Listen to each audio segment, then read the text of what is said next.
नमस्कार, आप देख रहे हैं न्यूज़ पॉइंट झारखंड।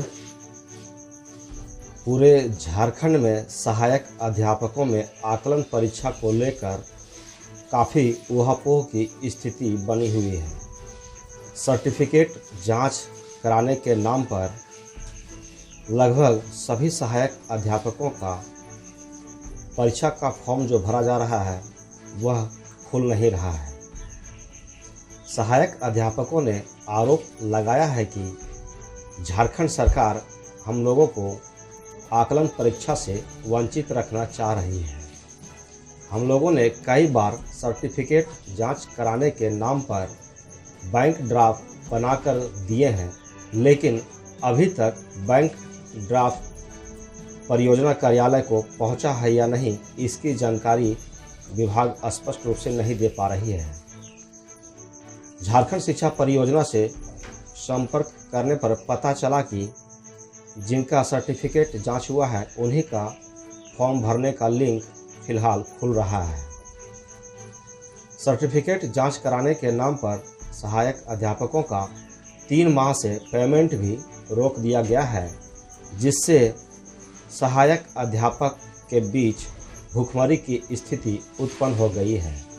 वहीं गिरिडीह जिला के सहायक अध्यापक सुखदेव हाजरा ने कहा कि सर्टिफिकेट सत्यापन के नाम पर सहायक अध्यापक को आकलन परीक्षा से वंचित रखना अनिष्टकारी कदम है। झारखंड में काफ़ी संघर्ष और बलिदानियों के बुनियाद पर पारा शिक्षकों के उज्जवल भविष्य और प्रगतिशील जीवन सुरक्षा की उम्मीदें जगी थी, परंतु सरकार की उदासीन रवैया और विभागीय अधिकारियों की निरंकुशता की वजह से हमें वेतनमान से वंचित रखने की मजबूरियां सता रही हैं, जो काफ़ी अनिष्टकारी कदम है। वहीं सुखदेव हाजरा ने कहा कि बिहार मॉडल की नियमावली को रातों रात शिथिल कर कूड़ेदान में डाल दिया है। मानदेय समतुल्य नियमावली को कैबिनेट से पारित कराते हुए सहायक अध्यापक का दर्जा देते हुए बेवकूफ़ बनाने का काम किया गया है। अनुकंपा, ईपीएफ, 4% वार्षिक वृद्धि आदि महत्वपूर्ण बिंदुओं को धरातल पर लागू नहीं किया जाना भी बेवकूफ़ी का तीसरा अध्याय है। आकलन परीक्षा में बगैर सर्टिफिकेट जांच प्रक्रिया पूर्ण किए सहायक अध्यापक परीक्षा से वंचित रहने का जैक का तुगलकी फरमान भी पारा शिक्षकों के लिए अनिष्टकारी कदम है। आकलन परीक्षा पास करने के उपरांत महज 10% मानदेय में वृद्धि का सुपर फास्ट तोहफा राज्य सरकार की उपलब्धियों का पिटारा, जो बेवकूफ़ी का 5वां अध्याय को दर्शाता है। इसलिए आप सभी सहायक अध्यापकों से पुरजोर अपील है कि उपरोक्त सभी बिंदुओं पर जब तक संशोधन नहीं हो जाता है, तब तक झारखंड के सहायक अध्यापक का कल्याण संभव प्रतीत नहीं हो रहा है। इस देश के किसी भी प्रतियोगिता परीक्षा में ऐसा दो रंगी नीतियां नहीं बनी कि बिना सर्टिफिकेट जांच का परीक्षा में बैठने की अनुमति नहीं दी गई हो।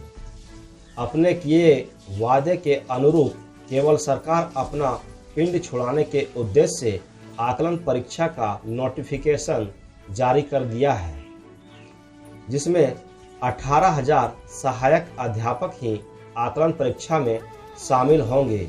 शेष बचे सहायक अध्यापक इस सुनहरे अवसर के डेडलाइन को समाप्त लोगों में आकलन की कसक सीने में जिंदगी भर चुभती रहेगी।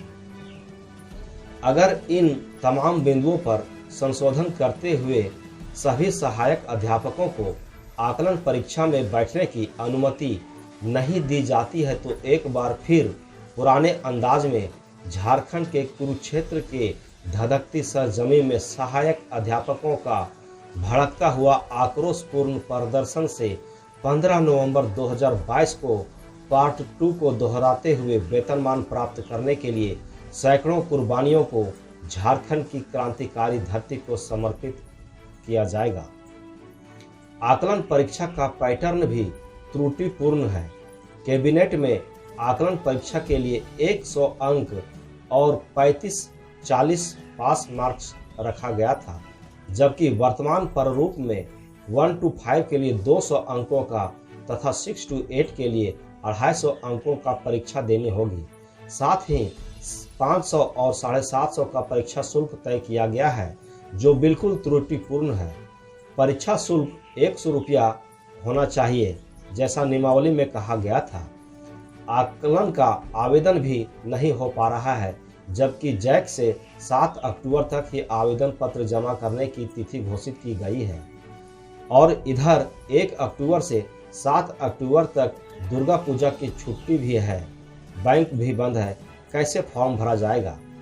इस स्थिति में फॉर्म जमा करने की तिथि निश्चित रूप से बढ़ाई जाना चाहिए, वरना 80% सहायक अध्यापक इस आकलन परीक्षा से वंचित रह जाएंगे। इन तमाम त्रुटिपूर्ण बिंदुओं पर झारखंड सरकार को ध्यान देते हुए सभी सहायक अध्यापकों को परीक्षा फॉर्म भरने की तिथि बढ़ाई जाना चाहिए तथा फॉर्म भरने का नियम जो है उसे और सरलीकरण किया जाना चाहिए।